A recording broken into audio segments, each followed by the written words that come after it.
Hi, Film Addicts. Welcome to the show. Today we have a very special guest. We have Joe St.Pierre. And as you can tell from the music, my superhero music, I'll give you a hint. Joe is a graphic writer, artist, and commercial artist who has illustrated characters from Spider-Man to Venom to Fabian Cousteau.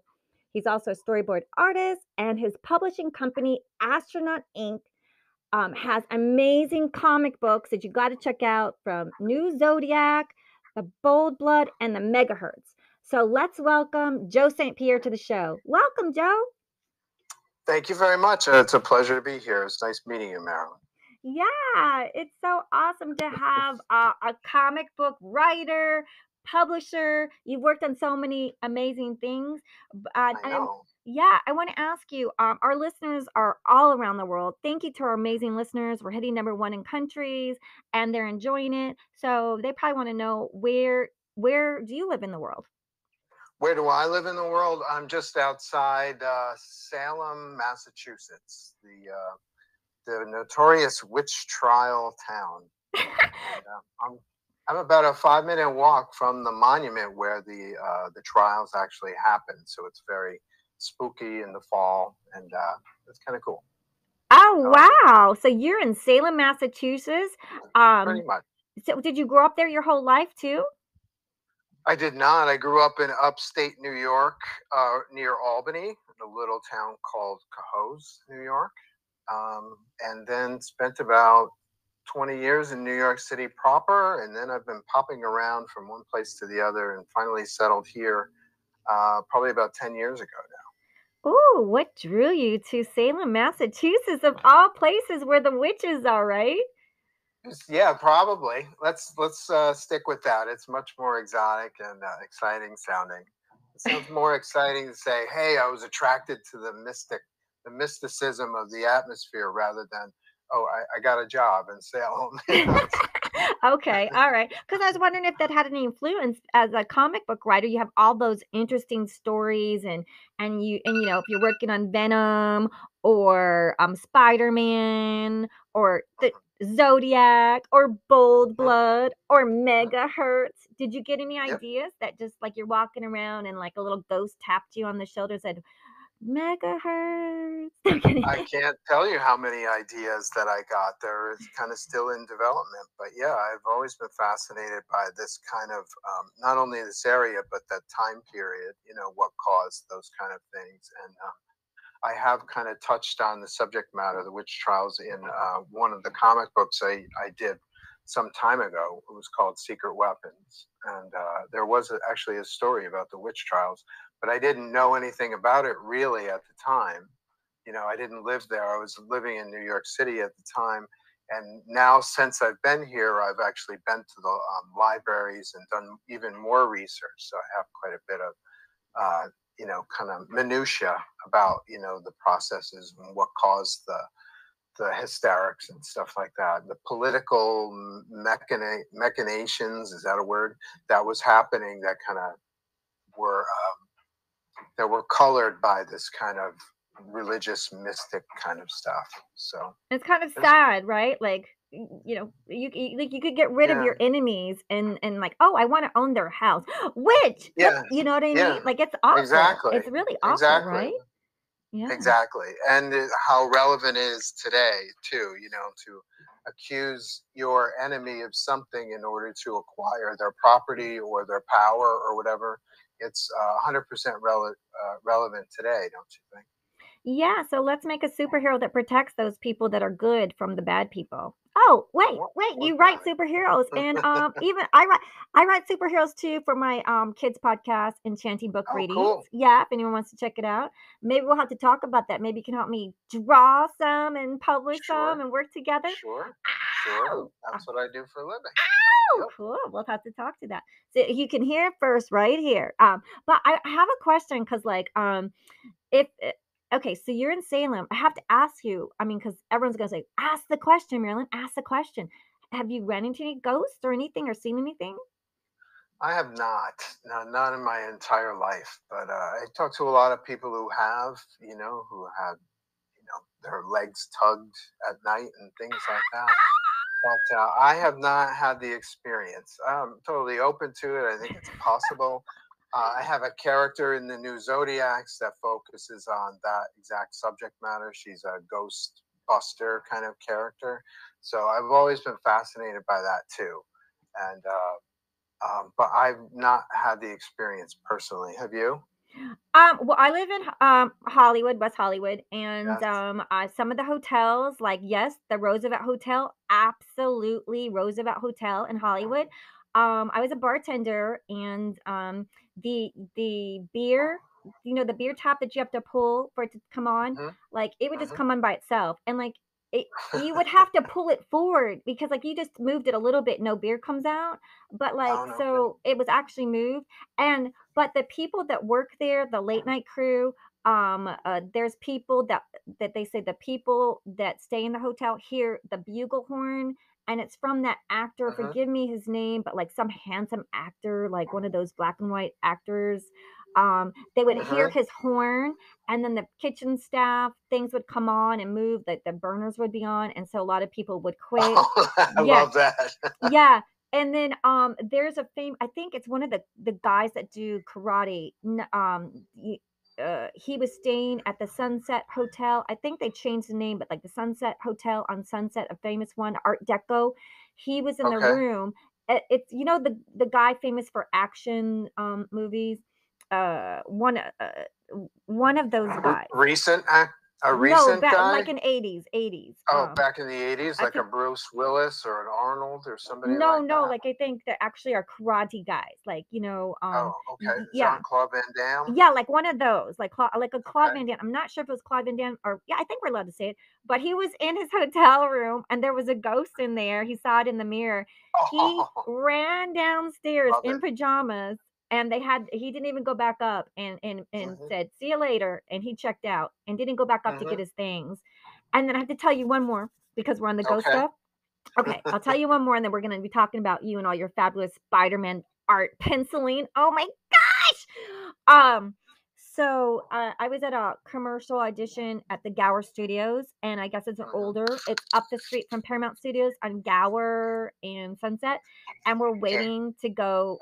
All the actors are waiting, and there was the front desk people, the security guys, and they say at nighttime on the monitors they see ghosts walking around. No kidding. I Y love it. I love it. Yeah, yeah, so there's, I like love it. yeah, there's we have got the Queen Mary here, we've got some spooks here, we have some and then someone said the old black and white theater on, Fairfax, that there's ghosts in Mhm. there. No The kidding. silent theater, like, a lot of the, Yes. old silent movie stars are still there on so, Yeah. yeah.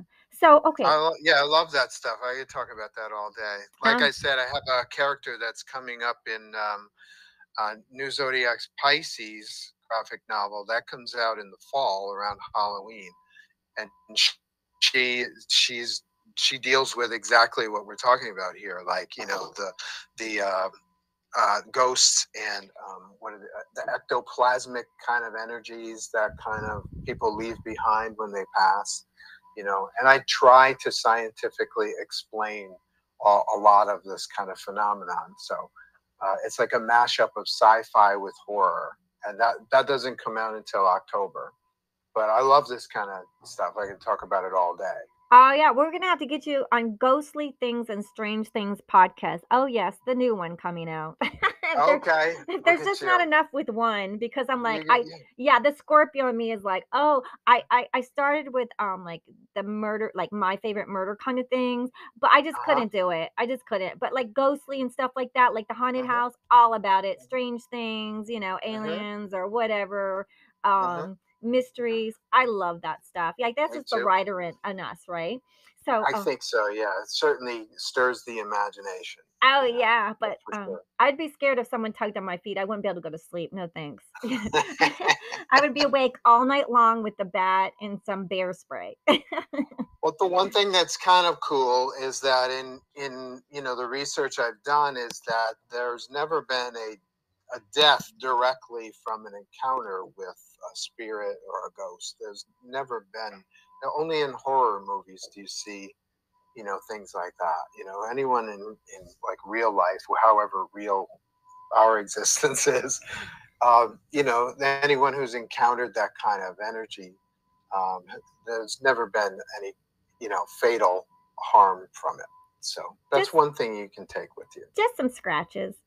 Yeah, a couple scratches, or you get maybe you get so scared you have a heart attack or Oh something my like that. God. But it's not a direct result of interaction with Yeah. So, the okay, energy. so I want to ask you, you said you grew up in New York. So tell Yes. me how because I want everyone to know like how awesome that Joe St. Pierre is. He has the distinction of penciling the most number one issues featuring Spider-Man and the Spider-Man family. When did you start drawing? Oh, geez. I probably started drawing around 4 or 5 officially.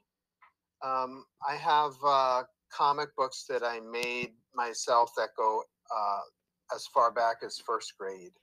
So it's something that I don't know, seemed to gravitate to naturally and then just fell in love with very early in my life. So I've been drawing, not just pictures. A lot of people just draw a picture or a sequence of pictures. I like to tell stories with pictures. So I've been doing that since I can remember. It's pretty crazy. Can you remember I got the bug early. can you remember a story when you were a kid? Like what kind of stories did you draw? Oh, sure. I had a whole line when I was 10 years old. I sat down at my coffee table in the summer in between school years. I said I'm going to start my own comic book company when I was 10. And I took 2 pieces of paper and I just started on the top left and went to the bottom right, and by the time I finished the drawing, I had about 10 different characters that I decided I was going to draw comic books with. One of them was Super Clown. He's one of my earliest ones. He's like a superhero clown that protected the circus. And I had, let's see, there was That's a so Super cute. Goof, A and there was wolf? a Bat Boy. He was like a Batman character, but he was a young boy, probably someone my age at the time.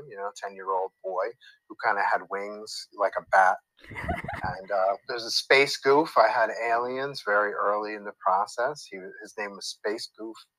So I could go on and on and on. Okay, so was anybody in your family a writer? Like what was your mom and dad or brothers? My mom was growing up. She was a housekeeper. She kind of took care of the family. There were 4 of us in the family, and she got a job later as we all kind of grew up. But my dad worked in a paper mill, which was very convenient for somebody like me who liked to draw. So he would bring home stacks and stacks of paper that I just go bananas on, just draw all the time. It wasn't a heck of a lot for me. I wasn't very athletic, so it was a small town kind of scene. And so the creative instinct to kind of just expand my imagination and just start drawing, that I just naturally fell into that. I think I won a first prize in kindergarten class. We had a Halloween. We're coming back to the Halloween stuff, the trick or treat and the eerie stuff. For Halloween, we had a contest to draw and decorate your own pumpkin out of paper, right? So we had these orange sheets of paper. We cut out the pumpkin shape, and we design our own jack-o'-lanterns, as a picture, and the whole class would hang their pictures on the wall. And I got first place because mine was the only jack-o'-lantern that had like a goatee and a full beard. A goatee and a full Everyone beard. else is drawing triangle eyes, and circle eyes and jagged teeth, but my guy had a beard. He was a fully developed hippie jack-o'-lantern. So Ah, I seemed to take to it and was rewarded for my expression very early in life. So I kind of just went towards that. and then did you go to college then, or like what was your next step? I did go to college. I went to Pratt Institute for 2 years. That's in Brooklyn, New York. and I went to the School of Visual Arts for 2 years. I transferred over to SVA because they had a comic book curriculum that was specific towards writing and drawing your own comics. So when I was at SVA, I was taught by a very prominent historic comic book artist and creator. His name was Will Eisner. He created a series in the 50s called The Spirit, which is like, a historic series. He revolutionized the way to tell stories with pictures. So he was my teacher for a year, and I learned a heck of a lot from him. He was really inspirational to listen to. Oh, Great. wow. So your teacher was what was it, Will Eisner? Will Eisner was his name. Yeah. And he Yep. created The Spirit. What was The Spirit about? I think I just saw old black and white film of that. Yes, there was one.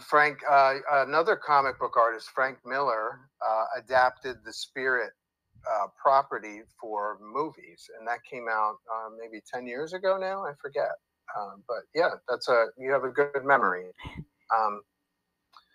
So the Spirit was basically a detective who kind of, I guess his story is that he was somehow killed by the mob or something like that, and somehow came back to life. And when he came back to life, he wore a mask all the time. He was basically a suit and tie with a hat, but he had a mask, like a domino mask, that was distinctive.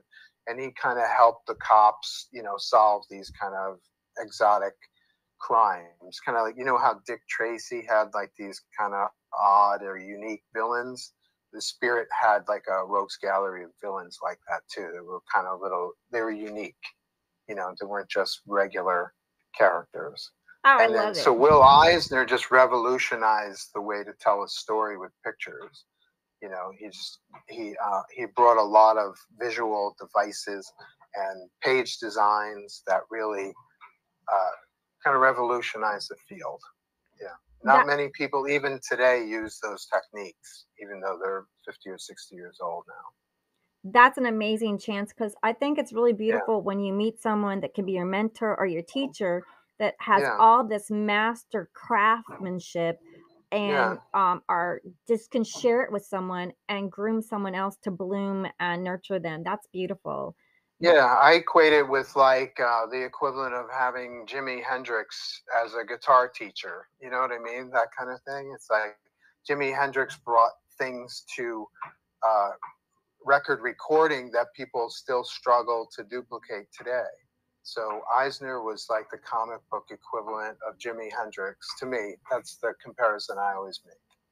Yeah, And he's great. can you tell us anything about him? Do you have any funny stories? Not so much funny stories. He was kind of he wasn't particularly dry, but he was, very focused. He'd just come into class and he would give a lecture, and I'd walk out of there like, wide-eyed, like I can't wait to get home and start drawing. You know what I mean? Yeah, I don't recall a specific Oh. like funny thing that he did. It was a while ago too. My memory's not as great as it should be. So you went to Visual Arts College. Now what was the name again? And this is where? School of Visual Arts, SVA. It was on 23rd Street in New York City. Oh, okay, so that's one of the big boy ones, right? Yeah, it was pretty prominent, and especially at the time. This is over 30 years ago now. It was one of two or three classes, schools, universities that taught comic book art specifically. Storytelling through comics. So now there may be many more. I'm not sure. I haven't looked into it. But at the time I was there, it was maybe, I can think of two other schools that specialized in Now, comics. did you have to try out? Like, did they look at your portfolio? Yeah, and I was coming from Pratt, so I had a, excuse me, I was coming from Pratt, so I already had kind of, a portfolio of material and stuff like that, kind of already stocked up.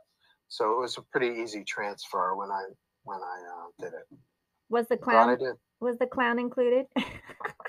The clown was not in that. Super clown. Super clown was retired when I hit puberty, I think. Super clown. Oh, yeah. So I wanna ask you, did you have a favorite film growing up? Like, what was one of your favorite films? Well, I've listened to a few of your podcast episodes, and a lot of people say Star Wars, and I can't deny the influence that Star Wars had. It was just revolutionary. But over the years, I've kind of I still love Star Wars and Empire Strikes Back, but I also kind of gravitated towards movies like Elephant Man. Like I love David Lynch's stuff. You know, Twin Peaks, the TV show, and he did the movie Elephant Man. Have you ever seen that one? Yes, yes, very intense, beautiful acting. Yeah, Yeah, like a Beauty sound and the Beast. design, the whole thing. It was a perfect 10 movie for me. I really like that. I go to that a lot for reference. Yeah, and what did you like about the Elephant Man that stood out in your mind? Like, Just the whole production, that like you said, the acting, Anthony Hopkins was great. I kind of like off center, eccentric kind of themes. So the idea of the Elephant Man, someone who had this deformity and how he was treated by contemporary society at the time. It was just, it was kind of an exotic locale with an eccentric subject matter, something you didn't see every day, you know. And then on top of that, acting, cinematography, even the sound design uh, was real. I really love that flick. I think it's great. Do you have a favorite? oh yeah, like, oh my gosh, I like the Bicycle Thief, the Oh, Postman, El uh-huh, Postino, the Postman, uh-huh. La Dolce Vita, I'm Not Scared. Have you ever seen I'm Not Scared? I have not. It's an Italian movie where, I think I write a lot of this, the underdog and then, like, people with low income meeting, like, people that are aristocrats, and these Uh-huh, 2 boys meet each other and become friends, uh-huh, and they come from 2 backgrounds. One is, like, dirt poor, and the other one is extremely wealthy, like aristocrat, and they become uh-huh, friends, but they have no idea that their 2 families are opposite, and their relationship is so beautiful, and they have no idea that what their families have done to the boy. It's kind of mm, like what is it, Romeo and Juliet, like the two families they're not supposed to be together. right, right. But, I'm not gonna give it away, but I cried afterwards because I go, well, because I wanna be a director and a filmmaker and a producer, and when you see someone that Mm, wrote that and directed that and came up with that, mhm, it's just so moving and beautiful, and, with yeah. anything in the Criterion Collection, I mean, The Samurai, oh my god, and Seven Seven Samurai. Samurai. Yeah, that's on my list. I love that Yeah, one. and there's that Love it. French movie when you were talking about the characters, the French guy, I forget the movie, right, the name of it, but the French guy with the hat and the costumes. Oh my god, it's a French Criterion, and his Mhm. costumes, the hat, and forgive me for not knowing the name, but when we go to part 2, Yeah. maybe I can look him up. But yeah, but the stylization of the suit, and he was so handsome, Mhm, and being chased, and oh mhm. my gosh, yeah. So how far back does I'm Not Scared go? Because I will chase that down. Yeah, I think it's called Is in it color. recent? So yeah, yeah, Okay. yeah. I won't tell you the ending or what it's about because yeah. Yeah, don't tell me the ending. Just Mhm. yeah, Yeah. It's I'm one of gonna those look little for that. and oh, the big camel. Have you ever seen the big camel? No, The I've big never heard of animal. that one. The big animal. Big Animal. The big Mm, animal. Yes, because you mm. were talking about the, super clown and the circus. Well, this camel is left behind in the circus, and there's this old couple, and he comes to their window, and it's abandoned by this circus. So, it's like one of those stories that's like a story that the subject matter and the relationship between the married couple and the animal and its drama, it's just wow. Like, how do you write something like that? How do you direct something Yeah, like that? How do you have anyone yeah, interested in that? Like, it's one yeah. of those, wow, my gosh, yes, masterpiece. I'm not worthy Yeah. to even say I want to be a writer, director, producer, actor when you see those Yeah, things. yeah, yeah. It's intimidating, right? When you see something that's so good, it's like that with art as well. Like I see an artist or read a story that's so impressive that it's like, oh, I don't feel like I could do this anymore sometimes. But Yeah, but But we have our niches, like my niche is definitely children's, I've been entertaining Mhm, kids, knock on wood, thank you everyone. It's the top mhm, 1% global kids podcast, Enchanting Book mhm, Readings. So you find your forte, you find what you're good mhm. at. You find that like my little Elmo, little kids are going, you sound like Elmo. I go, I'll take that. I'll take that. He's a world icon. Yes, thank you. Yeah, the little boy goes, you sound kind of like Elmo. And I'm like, "Oh, you're the best. I love you." Yes, that's such a compliment. I was gonna say, if you weren't already doing voice work like that, I would say run to the nearest animation studio because your voice is perfect for it. Oh, thanks, thanks. Well, the kids are giving me love on the channel, like our audience is giving us love here. Yeah, And so I'm gonna ask a little bit, and I want our audience because we're gonna do a two-parter, maybe even a three-parter with Joe St. Pierre because I mean, they're gonna be like, get to the Spider-Man, just get to the Spider-Man. We yeah. want to We're not talk even about the at Spider-Man. Spider-Man yet. We're What the not even heck? at Spider-Man. We're not even how like, you even started working for Marvel. Like we've got so much. We haven't even got to your comic books, the Zodiac and Bold Blood or Megahertz. We've got so much to talk about. But maybe we can get in like because you are natural director and writer because when you storyboard out you got director. So I'm gonna ask you who's one of your favorite directors? You can include many because we love directors and we have directors on this show. We have awesome the bomb directors on this show. We're so happy to have them, right? Yeah, yeah. Well, for expedience sake, because we're running short on time, let's stick with Lynch. I just love what he does. I really do, and I have an affinity for writer directors because their vision feels more clear a lot of time. So Coppola. Whoops, are you okay? Oh yeah. Okay. Coppola, Apocalypse Now. That's another one he wrote, and I think he wrote and directed that. Right? It's just outstanding stuff. Apocalypse Now. I didn't know that he wrote on that. Wait, oh I'm wait, no, pretty sure he did. I could be wrong, but I'm oh pretty sure no, he no, was at no. least involved. Yeah, Francis Ford Coppola because you were talking David Yes. Lynch because I'm Yeah, I said Coppola. I might have mumbled that in between my thoughts, but I did say Coppola, or I thought I did. okay because I was like, wait, we're at David Lynch. Wait, do you Yeah. have any favorite moving shots that you love that you want to tell us? Moving shots. Moving directing shots, yeah, Oh, that's a good idea. What a yeah. great question. Because you Um, storyboard, so I'm wondering if like there's any favorite shots because when you storyboard, you have to do the close-ups and you have to do yeah. like when do you decide on a close-up and when do you decide on a wide shot, right? Like you're a Well, director. there's a great sequence that comes to mind in Silence of the Lambs where they intercut the FBI. They thought they had Buffalo Bill, and they intercut the scene where Clarice Starling is investigating what seems like a minor lead in the story, and the FBI are going full bore with all their guns drawn. They think they found Buffalo Bill's location, and so they're intercutting the scene where the FBI is heading for this one location, and Clarice is knocking on the door of this like little residential house, and it ends up the whole thing gets flipped that Clarice is at Buffalo Bill's house, and the FBI have kind of raided an empty location. Do you remember that scene? Oh yeah, that's a flip. It's called a flip cut, right? Oh, is that what it's called? I don't Oh, know if I didn't know there was a oh specific no. term Oh, for that, but well but maybe that we'll for name me it that that. was yeah, that was revolutionary storytelling to me. Like it totally had me, totally, had my heart up in my throat when that kind of concluded. I thought that was great. Oh. Great stuff. Oh, yeah. We'll talk more directors. So, everyone come back to part 2 with Joe St. Pierre because we wanna get to how he started working with Marvel and, penciling and Spider-Man. We have so much to talk about. So coming back, Joe St. Pierre, and you might wanna check out his publishing company, Astronaut Inc. for his smashing best sold out, right? Zodiac was sold out, right? Yes, we've got multiple printings that are sold out, and I'm relaunching the series now on a Kickstarter. Oh, yeah. So maybe girls, if you like Girls Guide to Investing, go there because we're going to put the show on there as well. Okay, so come back for part 2 with Joe St. Pierre. We're having so much fun. We're not going to let him go, right, Joe? Okay, whatever you say. All right, so everyone, thanks for listening and coming back for part 2 with Joe St. Pierre.